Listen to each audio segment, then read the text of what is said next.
Bapak, Ibu, dan saudara-saudaraku yang terkasih di dalam Tuhan kita Yesus Kristus, bahan bacaan dari Majelis Sinode Gemit untuk kita renungkan pada Minggu 9 Februari tahun 2025 ini dari Matius 16 ayat 13 sampai 20 yang akan dikhotbahkan dalam sebuah tema mengaku percaya dan mengenal yang diimani.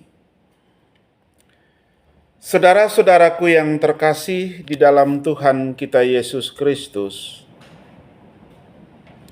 seringkali kita mendengarkan pertanyaan-pertanyaan yang mungkin sederhana, tetapi penuh makna. Misalnya, siapakah Yesus bagi kita? Pertanyaan ini tentu bukanlah hanya sekedar pertanyaan-pertanyaan biasa. Melainkan pertanyaan ini adalah sebuah undangan yang mengajak kita untuk merenungkan tentang pengetahuan kita tentang siapa itu Yesus yang selama ini kita imani. Karena ada sebagian orang yang mengenal Yesus itu hanya sebatas kulitnya saja. Dia tahu bahwa Yesus itulah yang telah menyelamatkan dirinya lewat karya pengorbanan. Selesai di situ. Ketika dia berada di dalam penderitaan sakit penyakit, Tuhan buat mujizat kasih-Nya dan dia sembuh, sebatas itu saja. Atau dia ada dalam pergumulan yang berat, Tuhan tolong dia dan dia tahu bahwa sebatas itu saja. Sehingga mengapa saya katakan bahwa pertanyaan ini penting untuk kita renungkan. Saudara-saudaraku yang terkasih di dalam Tuhan kita Yesus Kristus. Injil Matius yang kita baca pada pagi hari ini ditulis oleh salah seorang dari ke-12 murid Tuhan Yesus, yaitu Matius yang dulunya adalah seorang pemungut cukai.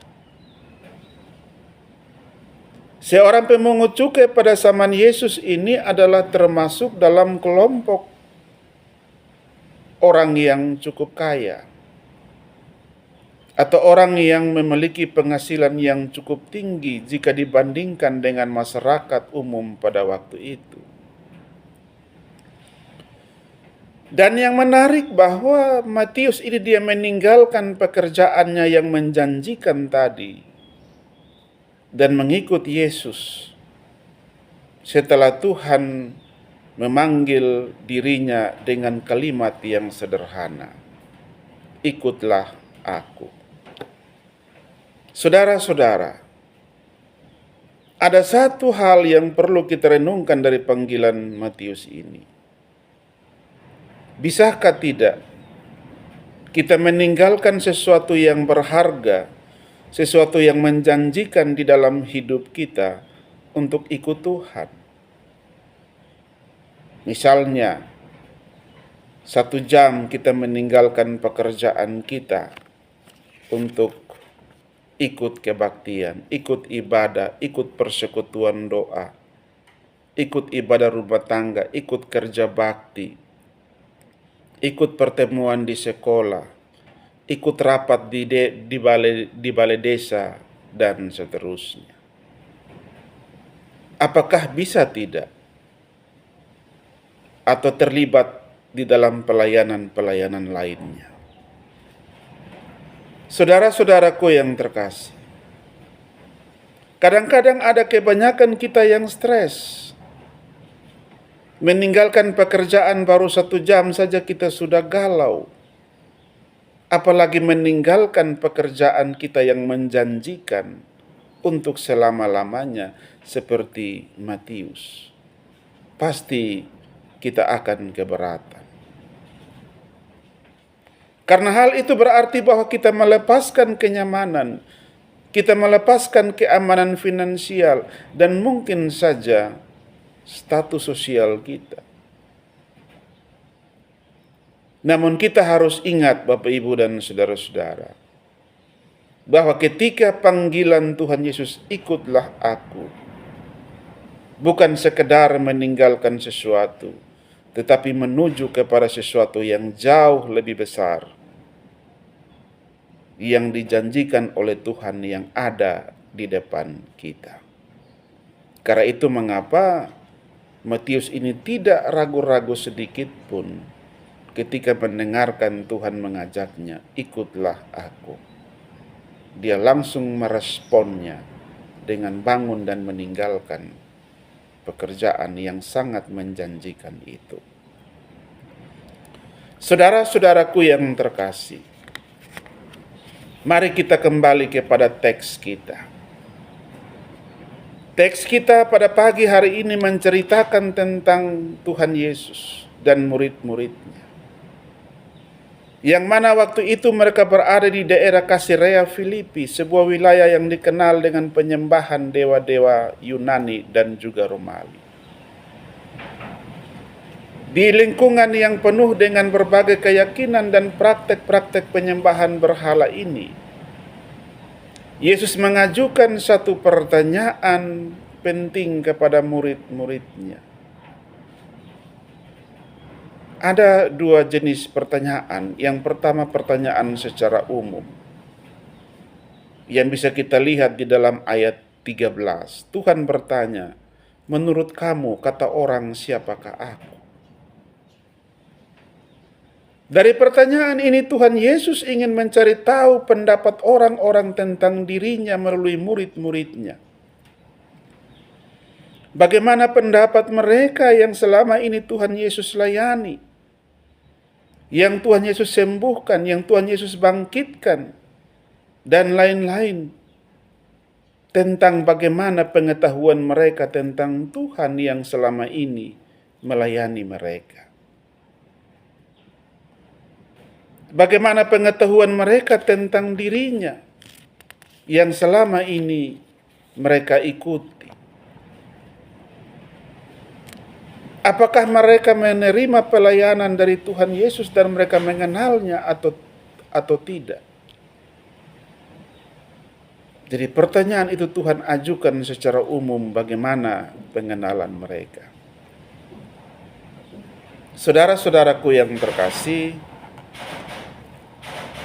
suatu saat saya jalan-jalan bersama dengan istri dan anak-anak ke Lipo Plaza Kupang. Kebetulan istri dan anak-anak sementara belanja, saya berdiri di depan dan bercerita dengan seorang bapak yang juga sementara menanti istrinya yang sementara belanja di dalam. Karena kita punya tujuan yang sama, kita bercerita. Setelah selesai belanja dan kami pulang di atas mobil, istri saya bertanya, "Bapak kenal itu orang Kosonde?" Saya bilang tidak, karena kebetulan tadi kotong sama-sama tunggu, jadi kotong bercerita. Bapak, Ibu, dan saudara-saudaraku yang terkasih, kadang-kadang kita ini pura-pura kenal. Kadang-kadang kita ini pura-pura dekat dengan seseorang, tetapi sesungguhnya kita tidak benar-benar tahu dan mengenal siapa dirinya. Jawaban itulah yang kita temukan di dalam diri murid-murid tentang pendapat orang-orang yang ada di sekitarnya tentang siapa itu Yesus. Ada yang mengatakan bahwa Yesus itu adalah Yohanes Pembaptis. Ada yang mengatakan bahwa Yesus itu adalah Elia. Dan ada yang mengatakan bahwa Yesus itu adalah salah satu dari nabi. Jawaban-jawaban ini mencerminkan bagaimana orang-orang saat itu mengenal Yesus hanya sebatas kulit luarnya saja. Mereka mengenal Yesus hanya sebatas apa yang mereka dengar dan lihat, tanpa benar-benar memahami siapakah Yesus itu sesungguhnya. Hal ini mencerminkan kenyataan dalam kehidupan rohani kita juga, Bapak, Ibu, dan saudara-saudara. Seringkali kita merasa atau bahkan berpura-pura seolah-olah kenal dan dekat dengan Tuhan Yesus.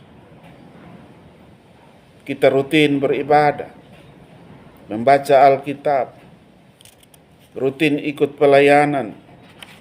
Namun di balik semuanya itu kita mungkin belum dengan sungguh-sungguh mengenal siapa itu Tuhan Yesus.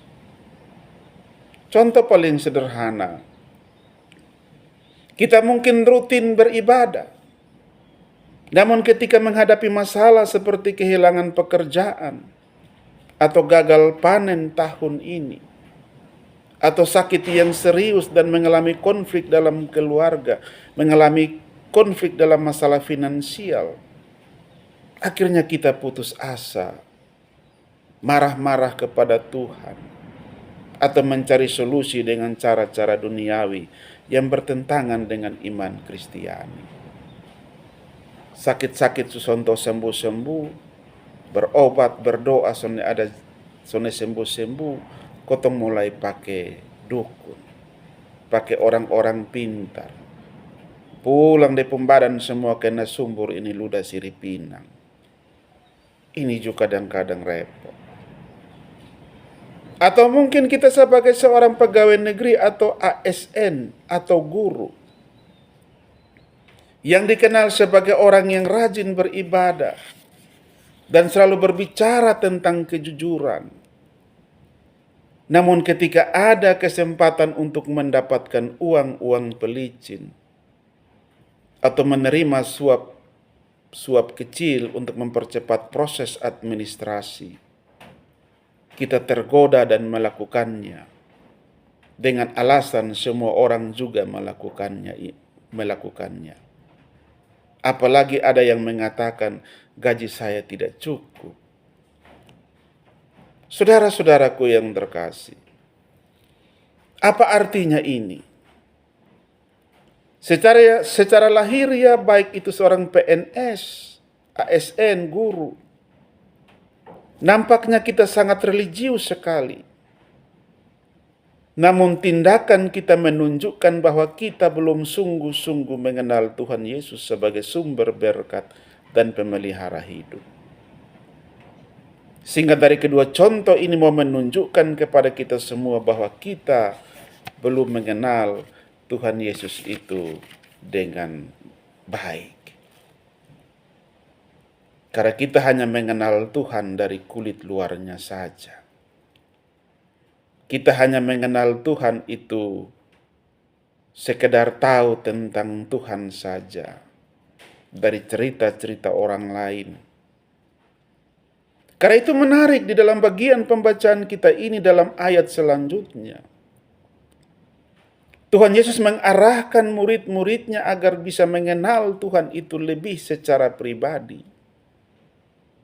Dengan satu pertanyaan yang lebih kepada arah pengenalan pribadi mereka tentang siapa itu Tuhan. Tuhan katakan, tetapi apa katamu, siapakah aku ini? Ayat ke-15. Pertanyaan ini ditujukan kepada ke-12 murid-muridnya dengan kalimat katamu. Katamu ini merujuk kepada murid-muridnya. Dan dari ke-12 murid-murid Tuhan yang mendengarkan pertanyaan tadi hanya Petruslah yang menjawab, Engkau adalah Mesias, Anak Allah yang hidup. Saudara-saudaraku yang terkasih, pengakuan Petrus ini melampaui pengenalan orang-orang pada waktu itu. Petrus tidak saja hanya melihat Tuhan sebagai guru, Petrus tidak saja hanya melihat Tuhan sebagai seorang nabi, tetapi Petrus melihat Tuhan sebagai seorang Mesias, juru selamat yang dijanjikan dalam perjanjian lama, dan anak Allah yang hidup dan memiliki otoritas ilahi. Jadi pengakuan Petrus ini bukan hasil dari pemahamannya sebagai manusia, melainkan pengakuan iman yang sejati, yang datang dari pewahyuan Allah. Karena itu ditegaskan oleh Yesus dalam ayat yang ke-17. Berbahagialah engkau Simon bin Yunus, sebab bukan manusia yang mengatakan itu kepadamu, melainkan Bapa-Ku di sorga. Artinya bahwa Simon Petrus bisa mengenali siapa itu Yesus sebenarnya, karena Allah sendiri yang membuka hatinya untuk memahami kebenaran itu. Dari pengakuan Petrus inilah menjadi dasar iman gereja. Dalam ayat 18 dikatakan, dan aku pun berkata kepadamu, engkau adalah Petrus. Di atas batu karang ini aku akan mendirikan jemaatku. Penggalan ayat 18 ini terkadang disalahartikan. Ada banyak pemahaman yang berkembang bahwa Tuhan Yesus sementara berjanji untuk mendirikan gereja melalui Petrus. Dan mungkin ada yang menggantikan kalimat jemaat tadi dengan kalimat gereja, dengan maksud agar pemahamannya diakui sebagai kebenaran. Karena itu saya mengajak kita semua untuk kita melihat kata jemaat yang dipakai.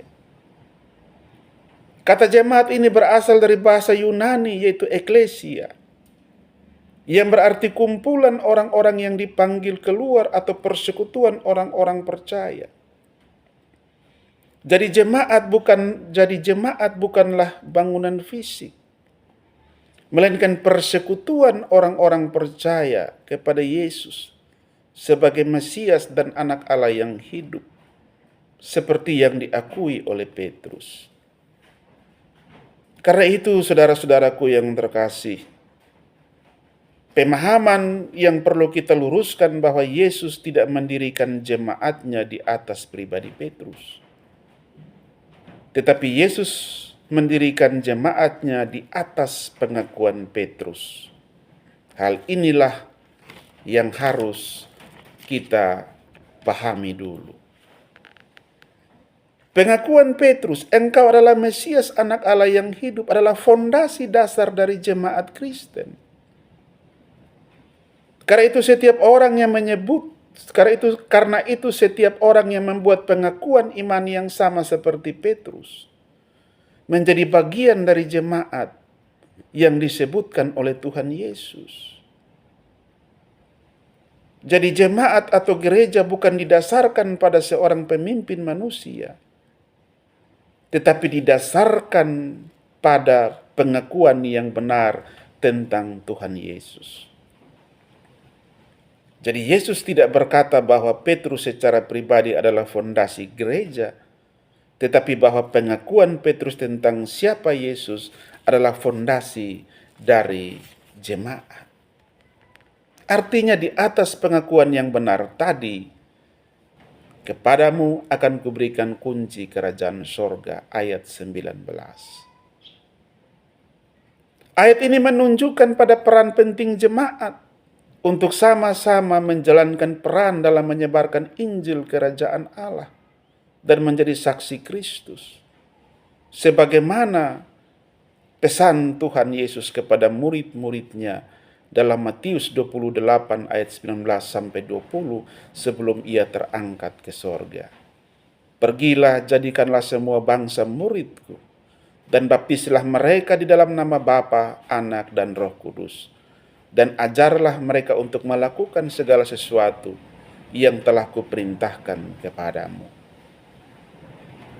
Jadi pengakuan Petrus bahwa Yesus adalah Mesias anak Allah yang hidup menjadi dasar iman kita.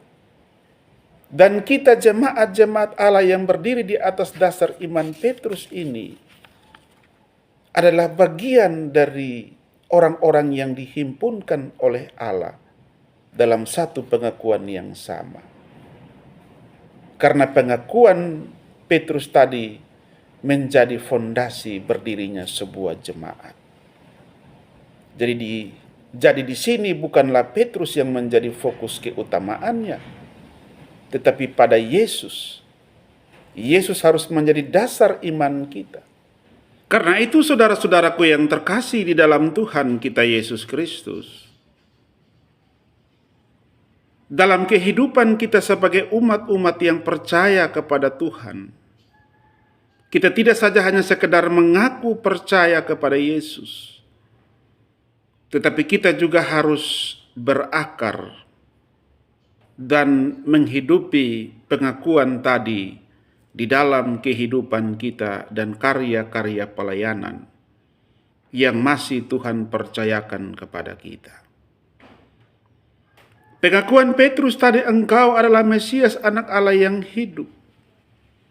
Ini pun juga menjadi pengakuan kita bersama sebagai jemaat-jemaat yang mengaku percaya dan mengenal Yesus yang kita imani. Jadi dasar iman kita itu jelas. Pengakuan kita hanyalah kepada Yesus Kristus yang hidup, bukan kepada manusia. Hal ini yang harus kita pahami. Karena kalau tidak, kita akan salah di dalam mengungkapkan pengakuan kita. Jadi arah pengakuan kita itu kepada Yesus, bukan kepada manusia. Yang benar-benar harus keluar dari hati, sebagaimana Petrus tadi. Dalam mengakhiri khotbah saya pada pagi hari ini, ada banyak pesan yang ingin saya sampaikan kepada kita semua, tapi secara khusus saya lebih fokus kepada kita, pegawai negeri sipil atau ASN. Jikalau kita sebagai seorang pegawai negeri sipil yang sungguh-sungguh mengaku mengenal Tuhan,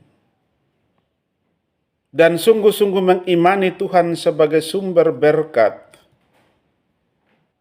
maka kita akan percaya bahwa Tuhan sanggup untuk mencukupkan kebutuhan kita, tanpa harus kompromi dengan dosa, yaitu praktek-praktek uang pelicin dan sebagainya.